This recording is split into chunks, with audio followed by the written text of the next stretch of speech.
Oh yes. So it is time, a very anticipated video and one I've been looking forward to a lot as well. It is finally time to go check out a Shelby GT350. So as many of you know, as I'm getting ready to potentially trade in my car here, the Hellcat, over the next few months, probably somewhere around springtime, late, maybe early summer, GT350 is definitely a car that's on my list of vehicles that I might want to get after this. And you know, really I'd much prefer the GT350R, but those things are like a goddamn unicorn. You can't find one. I mean, people have seen Bigfoot more than a 350R. So when it comes to cars that I was actually able to go check out, a 350 I thought was going to be easy to find. You know, the 350R, like we said, impossible. 350 shouldn't be too hard, right? Wrong. The 350 is extremely hard to find. You know, there's a lot of listings and everything online, but most of them are just either dealers that have allocation or they did have a car and it was sold, so it was actually really tough to find one. So we're going on a little trip today, not far, it's like 30 minutes, but you know, after calling many Ford dealers and checking online all different places, I finally was able to find one. And this car's actually sold as well, but it's one that's still in the showroom, so we'll actually be able to go and check it out. So I switched the camera around so you can see the dealership when we roll up here, and I think this is how get in. I'm not really sure, but it's a pretty good sized Ford dealership, as you can see, although I don't see, it looks like mostly trucks. But anyway, we'll go in here and have a little look, see what we got here. There's a couple of Mustangs up here in this row that I spotted. Looks like an EcoBoost or a V6, I believe. Yeah, just two, although they do have one in guard green, which is being discontinued after this year, should have mentioned. But yeah, it looks like only two Mustangs and mostly trucks. There's a lifted one you can get right from the dealership. But anyway, let's go into the showroom. All right, so here is the car, the GT350, in a great color too. I love the white, blue stripes. I would probably do solid color on this, honestly, and I would probably wait because I believe that Grabber Blue is going to be coming back as a color for 2017. So that's probably what I would do, is solid Grabber Blue for this car. Was outfitted, looks like, with the cloth seats. Now this one is sold, as you can see, so, and I'm not going to be getting inside of someone else's car, which I respect them a lot. You know, some dealerships have a car and they let, you know, salesmen and other people do whatever they want to it. It's nice that this one is, you know, locked up and sitting here ready to go, but it's here in its service bay. It's probably waiting, not a service bay, a little showroom area, but I assume it's waiting to be picked up for delivery when the salt tenders are off the road.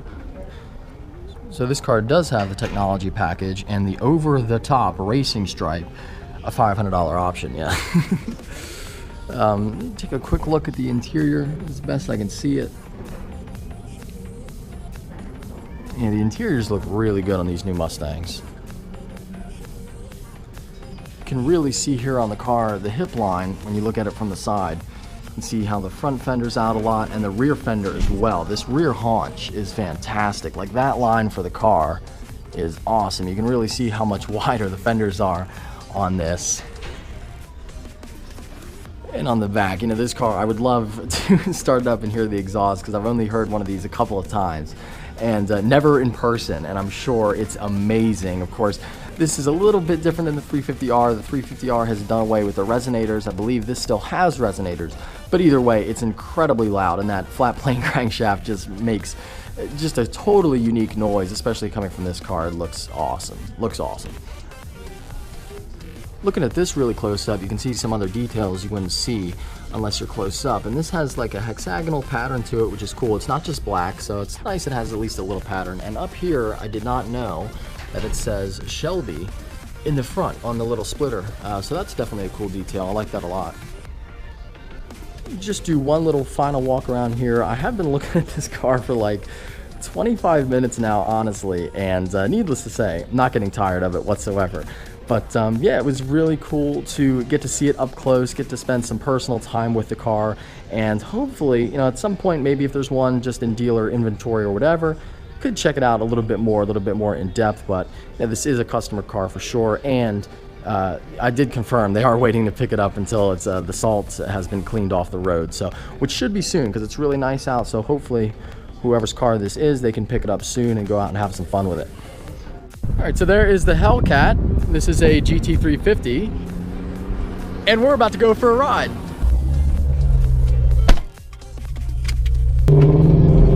Oh my gosh.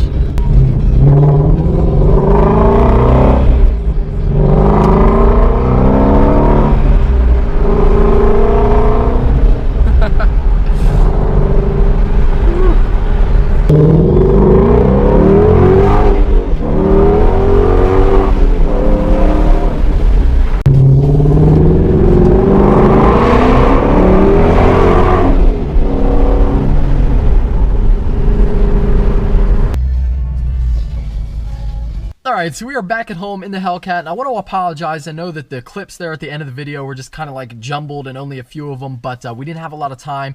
It was the end of the day, and it was super last minute. The owner of that vehicle actually just picked it up literally before contacting me and going out on a ride. The car had 21 miles on it when we were out driving around, so it was a ton of fun. And he also wished to remain anonymous, which is why I didn't do a lot of like filming inside of the car or anything, because none of his friends even know about it yet. So it was definitely a ton of fun. But I wanted to talk about the 350 versus the 350R for a second, because I think at the end of the day, despite how awesome it was, and by the way, the exhaust for that car, mind-blowing. It is phenomenal, and the GoPro mic doesn't do it justice at all, but it was absolutely incredible to hear that thing in person. I'm really, really glad. So huge thanks to him for contacting me. It was an awesome experience. But, you know, when it comes to 350 versus 350R, at the end of the day, for me, I think I would really prefer the R, not just because of the performance difference, and a lot of people lump them together as the same car, and of course they are basically, but it's not just cosmetic differences. You know, the R is a pretty substantial performance difference between the regular 350, but not only that, also because it's much more limited, a little more special, and it's just like the top dog, and that's the one I would want. You know, I just want the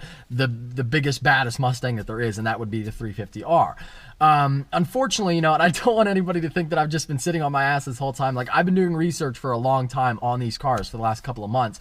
I've called probably 20, 25 Ford dealerships trying to find one, and I did find 2 dealerships that have allocation for Rs. The way that whole thing works is that for every 3 GT350s that you sell, you get allocation for 1 R. So, you know, obviously the dealership has to be moving a lot of Mustangs in order to get that allocation.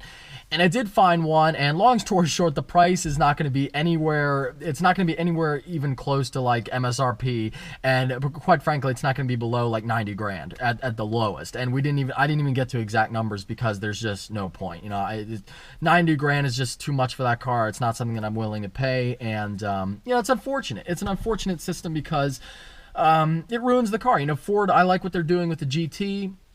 And they're making it so, you know, you can't buy a lot of what the other exotic companies do. Not that Ford, you know, is an exotic company, not that the 350R is an exotic car, but it would be nice if there was a system in place where, you know, you have to agree, like, you're not going to flip them, because that's what's happening to a lot of them now. They're just, the 350Rs are just being bought, parked somewhere, and it's a shame. And then, you know, the owners are hoping to flip them for a value or sell them or whatever. And I think that sucks, because for me, like, I want an R, but it's not going to sit here. It's going to be out driving. I'm going to be having fun with it. Tons of people are going to see it. Like, for me, that's what cars are all about. So I don't know. I wish there was a system in place.